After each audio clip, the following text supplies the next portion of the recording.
만약에 여러분들한테 지금 스마트 스토어를 시작하라고 제가 100만 원을 드린다고 해볼게요. 여러분은 이 돈으로 뭘 하실 것 같으신가요?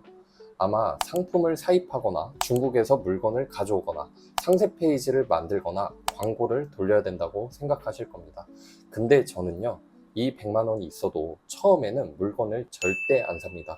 심지어 제가 지금 아무것도 없는 상태에서 스마트 스토어를 다시 시작한다고 해도 똑같이 할 겁니다. 왜냐하면 초보자가 스마트 스토어에서 가장 먼저 해야 되는 건 물건을 사는 게 아니라 뭐가 팔리는지를 알아내는 것이기 때문입니다.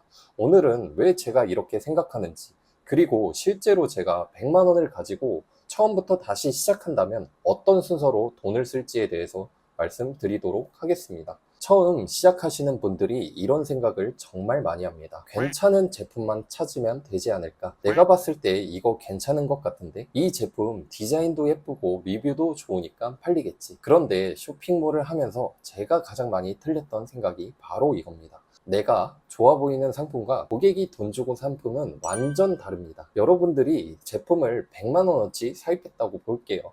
마진이 좋습니다. 제품도 괜찮습니다. 상세 페이지도 열심히 만들었습니다. 그런데 사람들이 검색을 안 하면 어떻게 될까요? 안 팔립니다. 검색을 하는데 경쟁 상품이 너무 세면요, 또 안 팔립니다. 클릭을 하는데 고객이 구매할 이유가 없으면요, 역시 또 안 팔립니다. 그런데 이미 여러분 집에는 100만 원어치의 재고가 쌓여 있습니다. 그래서 저는 초보자에게 좋은 상품을 찾으세요라고 먼저 이야기하지 않습니다.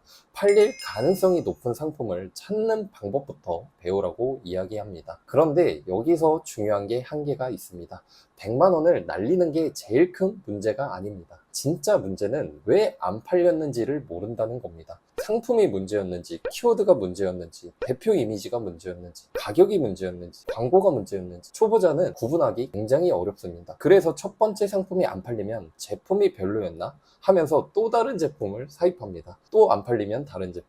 이렇게 되면 돈은 계속 들어가는데 실력은 생각보다 잘 늘지 않습니다. 그래서 제가 처음부터 다시 시작한다면 저는 무조건 위탁 판매부터 시작할 것 같습니다. 왜냐하면 위탁 판매의 가장 큰 장점은 재고가 없다는 게 아닙니다. 테스트를 많이 해볼 수 있다는 겁니다. 예를 들어 상품 하나를 등록합니다. 반응이 없습니다. 그러면 분석합니다. 노출이 안 됐나? 키워드가 잘못됐나? 클릭률이 낮나? 가격 경쟁력이 없나? 그리고 나서 다음 상품을 테스트하는 겁니다. 이걸 반복하다 보면 어느 순간부터 이런 키워드에서 반응이 오는구나, 이런 상품은 고객들이 클릭하는구나, 이 가격대에서는 구매가 일어나는구나 라는 게 보이기 시작합니다. 저는 이걸 굉장히 중요하게 생각합니다. 그런데 여기까지 들으면 아니 대표님, 그러면 평생 위탁 판매만 하라는 건가요? 라고 생각하실 수 있습니다. 근데 전혀 아닙니다. 오히려 반대인데요. 팔리는 게 확인됐다면 저는 빨리 사입을 하는 편입니다. 예를 들어 위탁으로 상품을 판매했는데 하루 1개, 하루 3개, 하루 5개 꾸준하게 주문이 들어옵니다. 키워드도 잡혔고 전환도 나옵니다. 그러면 그때부터 계산하는 겁니다.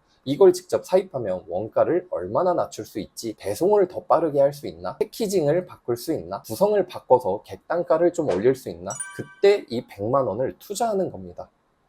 그러면 실제로 제가 지금 100만 원을 가지고 아무것도 없는 상태에서 다시 시작한다면 어떻게 할까요? 저는 요 순서대로 하라고 말씀드리고 싶은데요. 스텝 1, 상품 찾기입니다.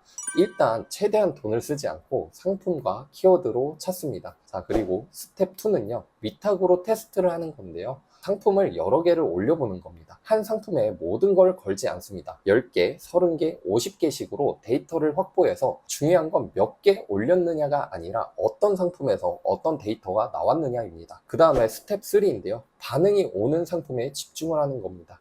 그렇게 올리다 보면 분명히 다른 상품보다 노출이 잘 되고 클릭이 잘 되고 주문이 들어오는 상품이 생기실 겁니다. 그래서 그 상품의 키워드나 가격이나 대표 이미지, 전환율, 경쟁 상품 등을 분석을 해보는 겁니다. 그 다음에 이제 스텝 4인데요. 판매를 검증해 보는 겁니다. 일시적으로 한두 개 팔린 것과 꾸준하게 팔린 거는 다릅니다. 그래서 일정 기간 데이터를 좀 확인해 주시는데요. 저는 이 기간을 한 2주에서 한 달을 보시는 거를 추천드립니다. 그리고 나서 이제 스텝 5인데요. 이제 정말 내 데이터가 완벽하다. 그때 돈을 투입하는 겁니다. 사입을 하든 공장에 제품을 요청하든 패키징을 개선하든 상세 페이지를 개선하든 광고비를 늘리든 이미 잘 팔리는 상품에 돈을 넣는 겁니다. 여기에서 핵심은 저는 가능성에 돈을 쓰지 않고 검증된 데이터에 돈을 쓴다는 겁니다.